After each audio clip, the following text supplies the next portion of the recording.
What do you say, Scott, to those who doubt the scale of the negligence that appears to have been involved in all of this being planned? It clearly was planned.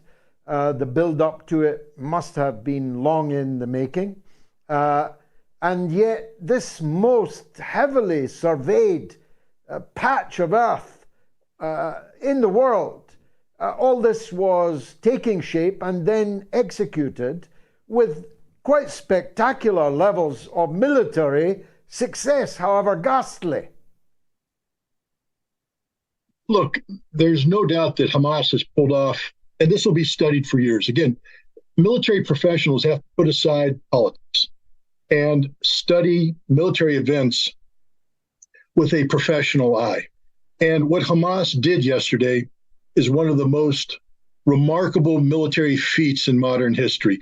First of all, to be able to plan this without being detected by the Israelis is, as you indicate, almost miraculous. Now, I have an answer as to how this came about. I actually have just written an article. It'll come out in Consortium News later this afternoon that addresses this issue. But I think this, Winston Churchill once famously said that he quipped about the War Office that they are always fighting the last war, never the next war.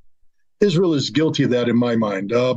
They are fighting 2021 Operation.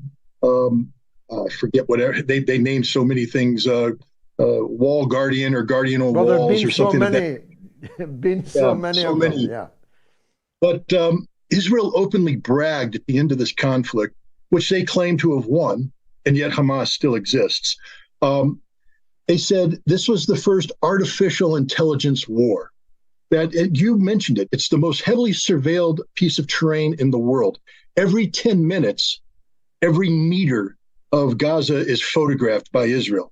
And that data, those images go into a giant computer database. They collect every cell phone conversation, every text message, any email messaging. They have total control. They have human spies on the ground. And Israel bragged about this right afterwards in 2022.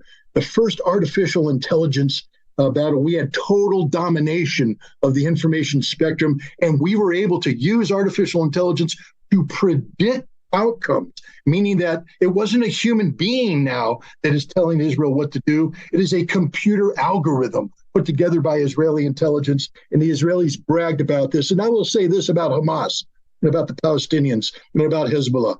They aren't stupid. These are some of the smartest people on the planet, and they are survivors. And as soon as they heard that Israel had turned over the thinking process to a computer, I believe they sat there and they gamed the system.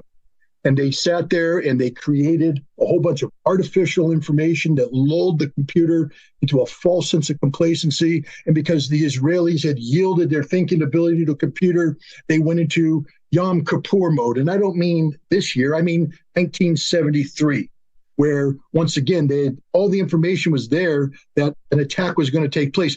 Hamas said an attack was going to take place. This is not a secret. Hamas has been saying over and over and over again, this is coming. We are going to do this. We will avenge the Al-Aqsa Mosque. So any thinking person, any rational person would have said, we need to prepare for this. But because Israel yielded its thought process to a computer programmed by people who did not respect Hamas, this intelligence failure took place.